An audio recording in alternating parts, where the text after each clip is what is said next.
Hey everybody, this is a clip from the latest episode of the Randi Rhodes Show. If you want the full episode, you can watch live on Free Speech TV, Dish Channel 9415, DirectTV 348, Sling, Roku, and AppleTV. Mary had a little man. The fault. We believe that all men are created equal. To the magnificent mosaic that is America. From radio beacon to radio beacon. I have a dream today. Change has come to America. Believe me. Knock, knock. Who's there? It's a figment of your imagination. Randi Rhodes Show. Turn up your mind. The new unemployment numbers just in, weekly jobless claims. They paint a full, grim picture of the last 2 months. CNN chief business correspondent Christine Romans with the breaking details. Romans. 2 months of pandemic layoffs totaling 36.5 million layoffs or furloughs. Last week, another 2.981, just a remarkable number. Again, these numbers have been slowing a little bit each week, but are still devastatingly big numbers. And when you look within these numbers, you see retail layoffs, hotel, restaurants, bars. The Fed chief yesterday giving this statistic that of the households in February that were earning $40,000 a year or less, 40% of those households lost a job in March. And those job losses have continued pretty steadily here, John. So, the new number for the last week is plus 3 million lost jobs. They don't know what the unemployment rate is. They say it could be anywhere from 18 to 24% because so many people are having such a hard time filing their claims.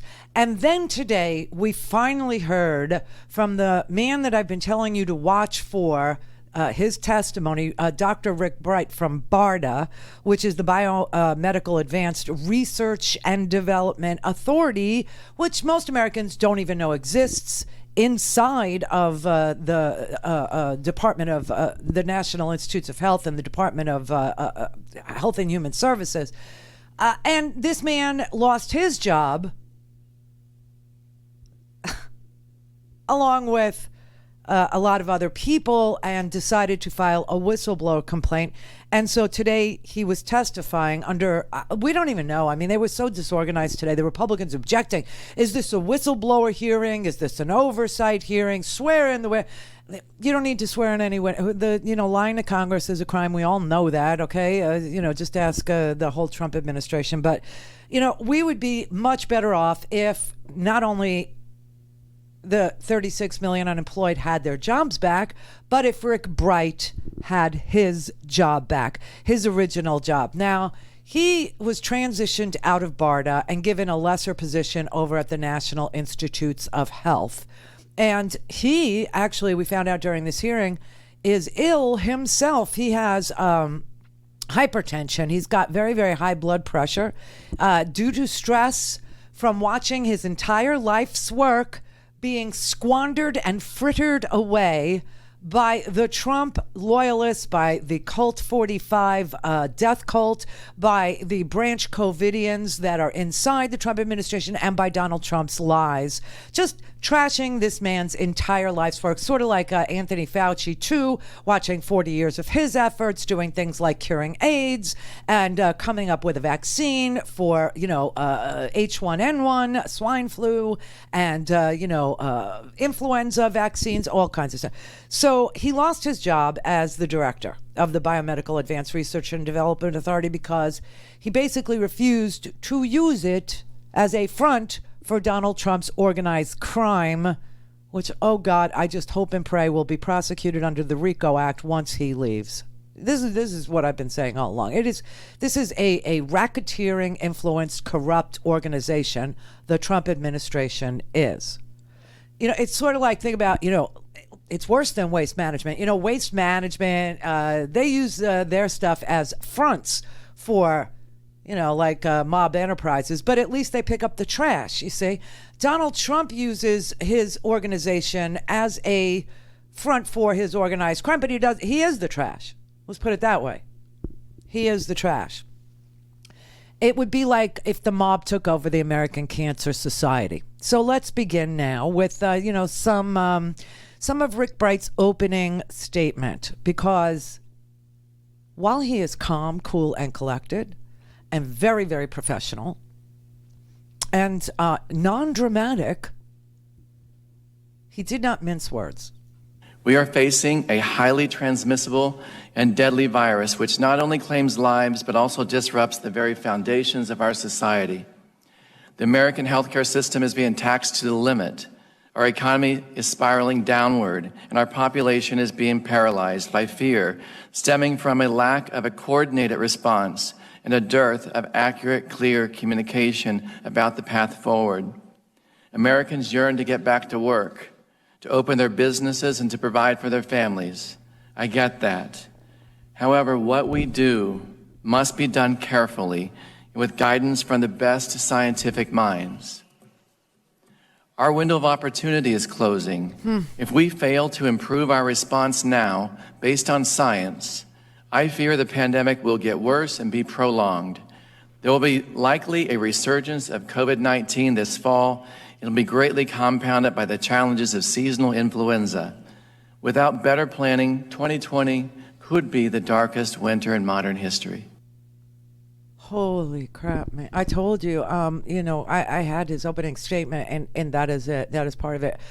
You couldn't have timed this better with the, Game of Thrones. This is so unbelievable. My main complaint is that Game of Thrones should have had its finale tonight. You know what I mean? It's like time it just a little bit. But, to watch a TV show about a society that completely collapses because of a sadistic and insane ruler at the exact time that it's actually happening, just might be too jarring. And that's where we are.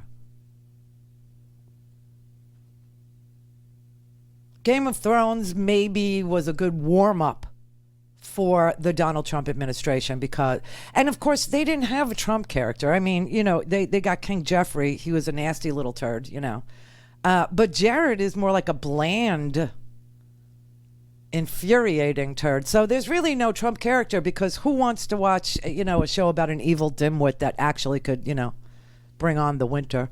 I mean, it's just, it's so sad. This testimony of his was exactly what I thought it would be. It was earth-shattering. It was informative. It made you livid. If you watched it and you didn't have a pit in your stomach, you didn't get the ooty-gots, like that feeling you get when you have to crush a giant cockroach, like the ooty-gots. If you didn't have a stomach flip, okay, watching this man, you're not human. But I don't know how many people actually watched him.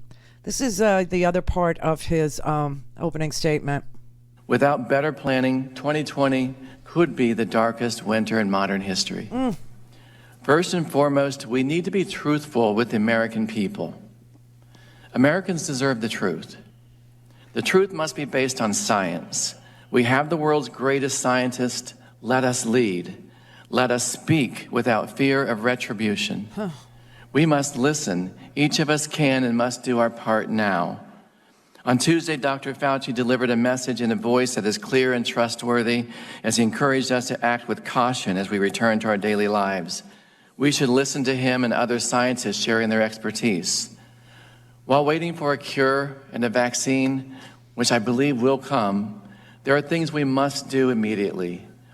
We must increase the public education about the basics: washing hands, social distancing, appropriate face covering. They're simple but critical steps to buy valuable time until there's vaccine. We need to ramp up production of essential equipment and supplies, including raw materials and critical components. Shortages of these increase the risk of our frontline healthcare workers, and they deserve the best equipment to protect themselves. We need to facilitate equitable distribution of essential equipment and supplies. And finally, we need a national testing strategy. The virus is here. It's everywhere. We need to be able to find it, isolate it, and stop it. We need to have the right testing for everyone who needs it. We need to be able to trace contacts, isolate, quarantine, and appropriately while striving to develop a cure. Initially, our nation was not as prepared as we should have been, as we could have been. Some scientists raised early warning signals that were overlooked, and pages from our pandemic playbook were ignored by some in leadership. Great. Go to RandyRhodes.com for the whole thing and a podcast. Buy a stinking podcast.